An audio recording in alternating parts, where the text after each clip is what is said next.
എല്ലാവർക്കും steel the ഫ്ലേവറിലേക്ക് സ്വാഗതം. ഇന്ന് നമുക്ക് വീട്ടിൽ ഈസി ആയിട്ട് ഷവർമ എങ്ങനെ ചെയ്യാൻ നോക്കാം. ഇതിന് വേണ്ടിയിട്ട് നമുക്ക് ആദ്യം ഷവർമയ്ക്കുള്ള പിക്കിൾ റെഡിയാക്കണം. അതിന് വേണ്ടിയിട്ട് ഞാനൊരു പാത്രത്തിലോട്ട് 1 കപ്പ് വെള്ളം ഒഴിച്ചിട്ടുണ്ട്. നമ്മൾ ഇട്ട് കൊടുക്കുന്ന വെജിറ്റബിൾസ് എല്ലാം മുങ്ങിക്കിടക്കാനുള്ള അത്രയും വെള്ളം മതി.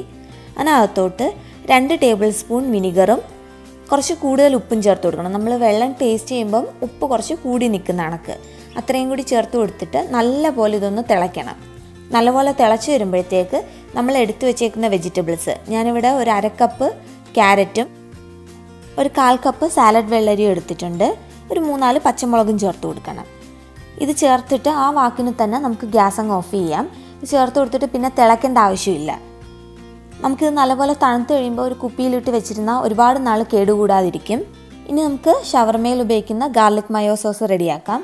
അതിന് വേണ്ടിയിട്ട് 1/2 ടീസ്പൂൺ വിനിഗർ, 1/2 ടീസ്പൂൺ നാരങ്ങ നീര്, 1 മുട്ടയുടെ വെള്ള, 1 അല്ലി വെളുത്തുള്ളി ചെറുതായിട്ട് അരിഞ്ഞത്. വലിയ അല്ലിയാണെങ്കിൽ 1 മതി, ചെറുതാണെങ്കിൽ 2 എടുക്കാം. ഇത്രയും കൂടി ഒരു മിക്സിയുടെ ജാറിൽ ചേർത്ത് കൊടുത്തിട്ട് നല്ലപോലെ ഒന്ന് അരച്ചെടുക്കണം. ഇത് അരച്ചെടുക്കുമ്പോൾ നല്ല വെള്ള കളറിൽ നമുക്ക് അരഞ്ഞു കിട്ടും. ഇനി ഇതിനകത്തോട്ട് നമുക്കൊരു 1/4 കപ്പും 2 ടേബിൾ സ്പൂണും കൂടി എണ്ണ ഞാൻ എടുത്തിട്ടുണ്ട്. അത് കുറേശ്ശെ ചേർത്ത് കൊടുത്തിട്ട് നല്ലപോലെ ഒന്ന് അരച്ചെടുക്കാം. ആവശ്യത്തിന് ഉപ്പും കൂടി ചേർത്ത് കൊടുക്കണം. എണ്ണ ചേർത്ത് കൊടുക്കുമ്പോൾ ഓരോ ടേബിൾ സ്പൂൺ അല്ലെങ്കിൽ 2 ടേബിൾ സ്പൂൺ വീതം ചേർത്ത് കൊടുത്തിട്ട് നല്ലപോലെ അരച്ച് അത് യോജിച്ചിട്ട് മാത്രമേ ബാക്കി എണ്ണ ചേർത്ത് കൊടുക്കാവുള്ളൂ. നമുക്കൊരു 3/4 കപ്പ് വരെ എണ്ണ ചേർത്ത് കൊടുക്കാം. നമ്മുടെ സോസിൻ്റെ തിക്നെസ്സും നമുക്ക് വേണ്ടുന്ന ടേസ്റ്റും അനുസരിച്ചിട്ട് എണ്ണയുടെ അളവ് വ്യത്യാസം വരുത്താം. അപ്പം ഞാൻ ഈ ഒരു കൺസിസ്റ്റൻസിയിലാണ് എടുത്തേക്കുന്നത്. ഇനി നമുക്ക് ചിക്കൻ ഫില്ലിംഗ് റെഡിയാക്കാം. അതിന് വേണ്ടിയിട്ട് 200 ഗ്രാം ബോൺലെസ് ചിക്കൻ നീളത്തിൽ കട്ട് ചെയ്തെടുത്തിട്ടുണ്ട്. ഇതിനകത്തോട്ട് ആവശ്യത്തിന് ഉപ്പും 1 ടീസ്പൂൺ കുരുമുളക് പൊടിയും 1 ടീസ്പൂൺ നാരങ്ങ നീരും ഇത്രയും കൂടി ചേർത്ത് കൊടുത്തിട്ട് നല്ലപോലെ ഒന്ന് മിക്സ് ചെയ്തിട്ട് നമുക്ക് മാരിനേറ്റ് ചെയ്യാൻ വെക്കാം. ഞാനിതിൽ ഒരുപാട് മസാല ചേർത്ത് കൊടുക്കുന്നില്ല. ചിക്കൻ ഒരു 20 മിനിറ്റ് മാരിനേറ്റ് ചെയ്യാൻ വെച്ചിട്ടുണ്ടായിരുന്നു. ഇനി നമുക്കൊരു പാൻ വെച്ചിട്ട് അതിനകത്ത് 1 ടീസ്പൂൺ എണ്ണ ഒഴിക്കാം. എണ്ണയൊന്ന് ചൂടായി വരുമ്പോഴത്തേക്ക് നമ്മൾ മാരിനേറ്റ് ചെയ്ത് വെച്ച ചിക്കൻ കൂടി ഇതിനകത്തോട് ചേർത്ത് കൊടുക്കണം. ചിക്കൻ ഇതിനകത്ത് കിടന്നൊന്ന് ചൂടായി തുടങ്ങുമ്പോഴത്തേക്ക് ചിക്കൻ വേവാനുള്ള വെള്ളം അതിൽ നിന്ന് തന്നെ ഇറങ്ങി വരും. ആ വെള്ളത്തിൽ കിടന്ന് ചിക്കൻ ഒന്ന് നല്ലപോലെ വേവണം. ഇപ്പോൾ ചിക്കൻ നല്ലപോലെ വെന്തിട്ടുണ്ട്, വെള്ളം എല്ലാം വറ്റിയിട്ടുണ്ട്. ഇതിനകത്തോട്ട് 1/2 ടീസ്പൂൺ മുളക് പൊടിയും കൂടി ചേർത്ത് കൊടുക്കുന്നുണ്ട്. ഇതിനകത്തോട്ട് നമ്മൾ കുറേശ്ശെ എണ്ണ ഒഴിച്ച് ഇത് നല്ലപോലെ ഒന്ന് മൊരിയിച്ചെടുക്കണം. ഒരുപാട് എണ്ണ ചേർക്കേണ്ട കാര്യമില്ല, 1-2 ടേബിൾ സ്പൂൺ എണ്ണ ചേർത്താൽ മതി. ചിക്കൻ ഒന്ന് ചെറുതായിട്ട് മൂത്ത് വരുമ്പോഴത്തേക്ക് നമുക്ക് ഈ സ്പൂൺ കൊണ്ട് തന്നെ ഇതൊന്ന് നല്ലപോലെ ഉടച്ചിട്ട് കൊടുക്കാം. ഇതൊന്ന് മൂത്ത് കഴിയുമ്പോഴത്തേക്ക് നമുക്കൊരു പാത്രത്തിലോട്ട് മാറ്റി വെക്കാം. ഇനി വെജിറ്റബിൾസ് ഒന്ന് മിക്സ് ചെയ്ത് വെക്കാം.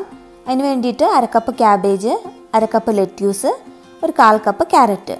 ഇതിനകത്തോട്ട് നമ്മൾ എടുത്തു വെച്ചേക്കുന്ന ഗാർലിക് മയോ സോസ് ഒരു 2 ടീസ്പൂൺ, 1 ടീസ്പൂൺ ടൊമാറ്റോ കെച്ചപ്പും ഇത്രയും കൂടി ചേർത്തിട്ട് നല്ലപോലെ മിക്സ് ചെയ്തിട്ട് നമുക്കതൊന്ന് മാറ്റി വെക്കാം. ഇനി നമുക്കിതൊന്ന് അസംബിൾ ചെയ്ത് തുടങ്ങാം. അതിന് വേണ്ടിയിട്ട് ഒരു പാഷ്മെൻറ്റ് പേപ്പറോ അല്ലെങ്കിൽ ഒരു അലൂമിനിയം ഫോയിലോ വെച്ച് കൊടുക്കാം.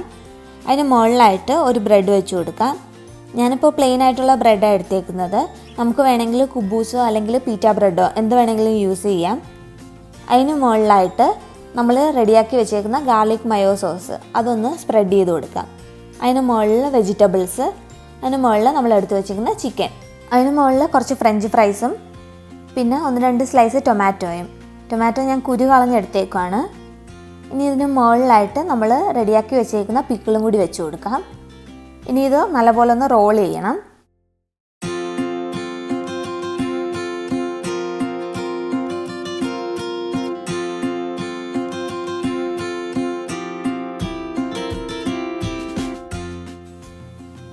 ഇപ്പോൾ ഇത് റെഡി ആയിട്ടുണ്ട്. നമുക്കിതൊന്ന് കട്ട് ചെയ്ത് നോക്കാം. നല്ലപോലെ തന്നെ വന്നിട്ടുണ്ട്.